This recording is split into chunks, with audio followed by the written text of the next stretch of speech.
Добрый день, с вами канал КММЛ Studio, и сегодня поговорим об осенних листьях и как эту красоту сохранить. В описании к данному видео оставлю тайм-коды вам для удобной навигации. Способ первый. Для измерения у меня будут небольшие стаканчики. Использую всегда именно этот глицерин. Глицерин у меня растительный, пищевой и высокой степени очистки. У меня на банке написано 99,8%. С другим я никогда не работала, поэтому сказать про другой ничего не могу. Общая пропорция для заглицеринивания листьев это 1 к 2. Одна часть глицерина, одна часть кипятка. Беру градусов 80. Не сразу заливаю, после чайника, немного подожду и заливаю. Размешиваем тщательно, чтобы глицерин растворился. Глицерин можно размешать с водой, только разбавив его горячей водой. Поэтому одну часть я беру именно горячую. И одна часть холодной воды. Это у нас уже вторая часть воды из нашей формулы. Я беру уже холодную, чтобы не ждать потом, пока моя смесь остынет.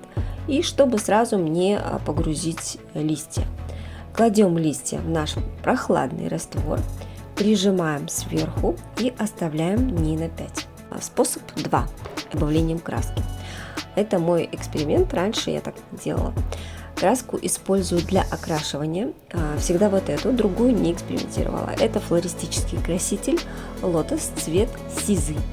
Итак, берем одна часть глицерина, одна часть горячей воды. Размешиваем тщательно, чтобы глицерин растворился.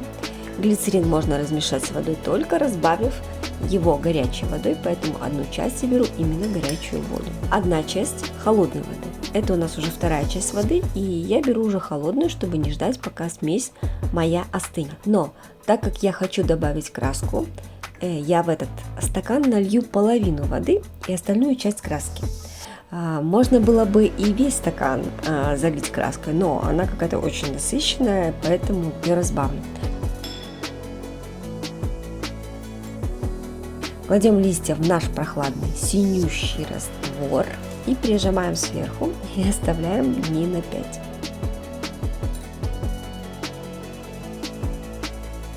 Итак, прошло, наверное, дней где-то 7.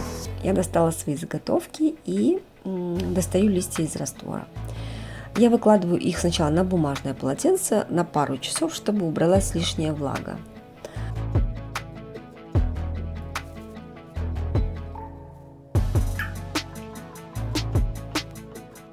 И теперь мои шедевры синие пошли, почти прям черные. Да, интересный результат.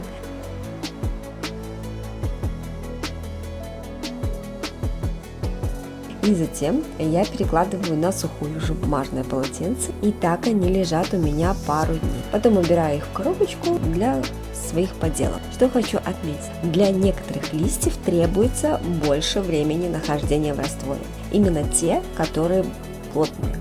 Вот в глицерине недолго по времени надо держать листья клена. Они очень получаются мягкие, этот способ идеальный для них. Остальные листья надо уже смотреть в процессе. И вот мои синие листочки. Посмотрите, какой получился глубокий цвет. Для декора я считаю это шикарно. Можно и блокнот сделать, и обложку для книги. Для синего красителя я бы рекомендовала использовать листья, вот именно как я использовала, но с белыми обратными сторонами. Например, ива серебристая. И еще вот я такое вот дерево нашла с такими листьями, но, к сожалению, не знаю, как оно называется. А вот смотрите, листья дуба, например, я держала, наверное, недели 3.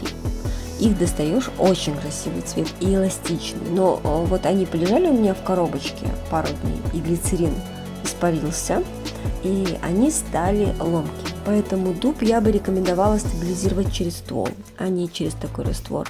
Если вам интересно, напишите в комментариях, интересно ли вам видео по стабилизации дуба и других растений через ствол. И вот этот дуб, допустим, у меня висит уже месяца 2,5, и он до сих пор эластичный. Я стабилизировала его через ствол глицерином и использовала еще флористический краситель, чтобы листья смотрелись красиво, более насыщенным цветом шли. И четвертая часть, что из листьев в итоге можно сделать. Способ у меня с клеем ПВА. И решила сделать кашпо из листьев осенних, специально из тех, которые мы с вами сделали в нашем мастер-классе. Взяла блюдо пластиковое, которое, в принципе, мне было не жалко, и наклеиваю клеем ПВА мои глицериновые листья сверху. И сверху промазываю тоже клеем ПВА. Можно сверху клеем и не смазывать. Затем прохожусь феном, и клей в этот момент схватывается, такой становится более липкий и клейкий. Пальцами я доклеиваю кусочки листьев и оставляю сохнуть до следующего дня. Ну, вот такая штука получилась. Можно, конечно, делать так и коробочки, и обложки различные. То есть, если было видео полезно, подписывайтесь на мой канал KMML Studio, ставьте лайки. Мне будет очень приятно. До новых встреч. Пока-пока.